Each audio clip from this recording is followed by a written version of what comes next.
Hey, salut à toi, et dans cette vidéo, on va parler d'une espèce complètement incroyable et elle est américaine, la Camponotus. Regarde bien jusqu'à la fin de la vidéo.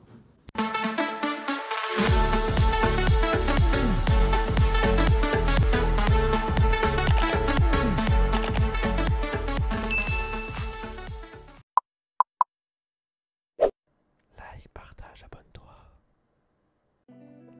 Et rejoins-nous sur Discord. Eh bien salut à tous, j'espère que vous allez bien, moi ça va super et je suis content aujourd'hui de vous retrouver dans cette nouvelle vidéo pour vous montrer une nouvelle espèce. Et oui, une espèce que j'ai reçue et qui nous vient des États-Unis. Donc voilà, c'est une espèce vraiment magnifique et vous le voyez, on a plutôt une belle fondation. On a déjà des ouvrières et du couvain. Et c'est une espèce qui, vraiment dans le futur, va promettre de belles choses, puisqu'elle va avoir une coloration incroyable, franchement. Je ne sais pas si vous la connaissez, il s'agit de la Camponotus festinatus. Donc voilà, c'est une espèce qui nous vient d'Arizona, et comme vous voyez, donc les ouvrières sont très claires, limite transparentes. On le voit ici, avec la nourriture que je leur ai donnée, elles se sont empressées de venir pour récolter ce magnifique liquide sucré. Donc j'ai reçu la fondation avec environ, je dirais 8 ouvrières. Aujourd'hui on est à 12-14 ouvrières à peu près. Donc ça évolue plutôt bien, on a des œufs et pas mal de couvains. Donc la reine est fécondée, il n'y a pas de problème là-dessus.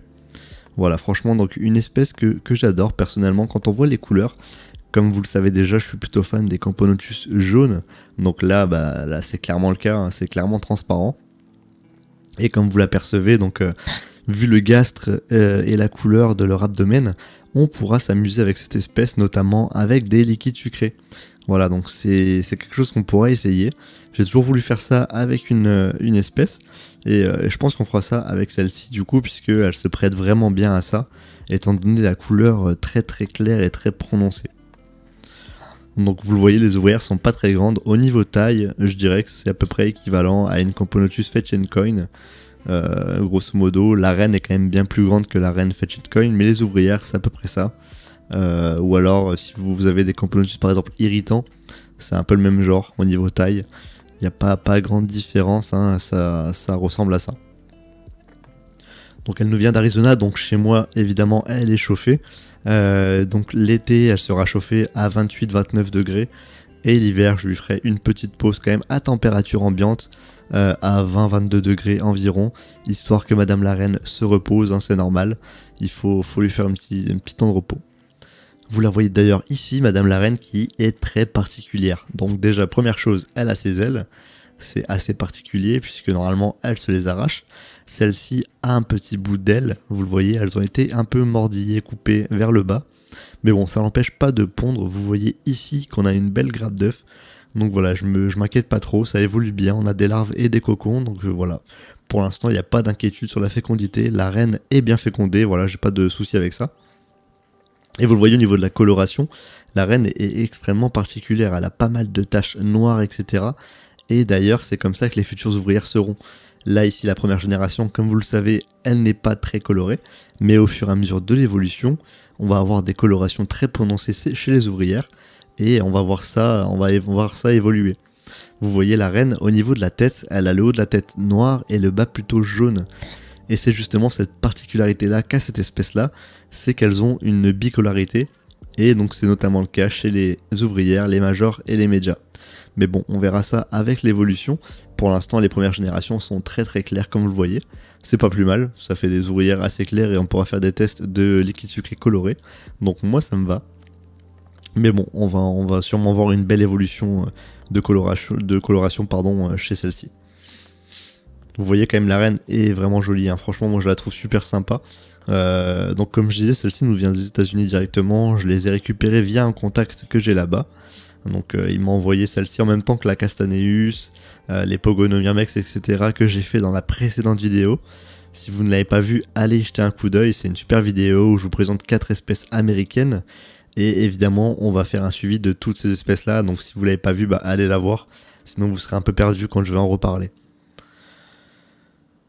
Voilà, donc cette espèce est monogyne, évidemment, c'est une Camponotus, donc voilà, il n'y a pas de doute là-dessus. Ma reine mesure 13 mm, donc voilà, une espèce assez basique hein, au niveau taille. rien de pas particulier niveau taille franchement. Et les ouvrières elles font entre 6 et 8 mm. Voilà, donc c'est comme je vous disais à peu près équivalent à de la Camponotus aigretan ou voilà, des Camponotus assez classiques en soi au niveau des tailles.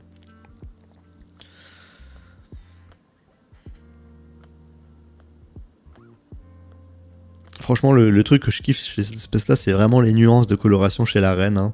Et j'ai vraiment hâte qu'on voit ça chez les ouvrières. C'est une espèce qui est plutôt simple d'évolution. Hein. Franchement, depuis que je l'ai, elle bombarde quand même. Hein. Je l'ai reçue, comme je vous dis, avec 8 ouvrières. Et je pense qu'en 2 semaines, elle avait déjà doublé. Enfin, elle était déjà à 14-15 ouvrières.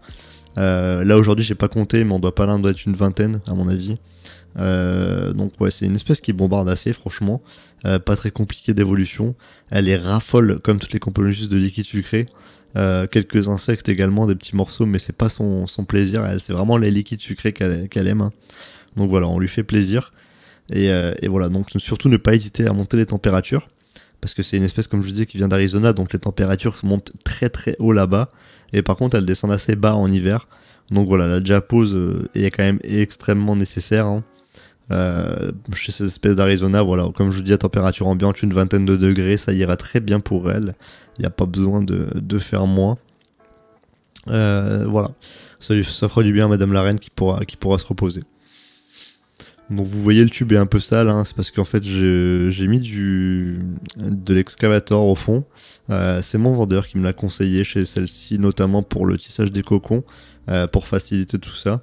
Et j'avoue que c'est vraiment pas mal. Je pense que je vais faire cette technique chez toutes mes Camponotus, parce qu'au niveau des cocons, ça tisse beaucoup plus rapidement, et ça les aide vraiment. Donc voilà, c'est quand même pas mal d'avoir un petit substrat vraiment très léger. Je vous demande pas de mettre 10 cm de substrat, hein, mais vraiment juste une petite pointe, enfin même de sable ou autre, histoire de les aider, c'est vraiment top, ça aide vraiment les larves, et on aperçoit une forte augmentation de l'évolution grâce à ça. Donc voilà, je pense que je vais adopter cette méthode un peu partout, puisque c'est assez efficace. Vous voyez ici une magnifique trophalaxie entre deux ouvrières, avec la petite bulle de liquide sucré qui va de l'une à l'autre.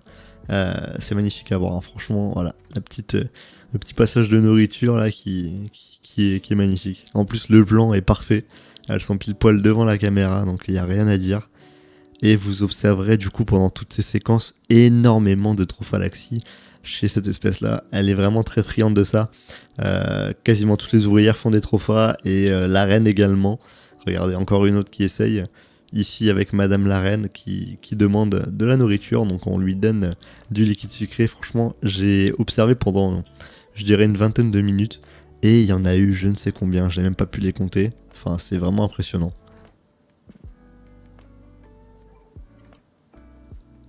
Voilà, ça n'arrête pas, hein. Ils vont chercher du liquide, ils se remplissent bien le gast, vous le voyez, hein, il est limite à exploser, donc elles se remplissent tout ça, et directement ensuite, petite trophalaxie pour nourrir Madame la Reine.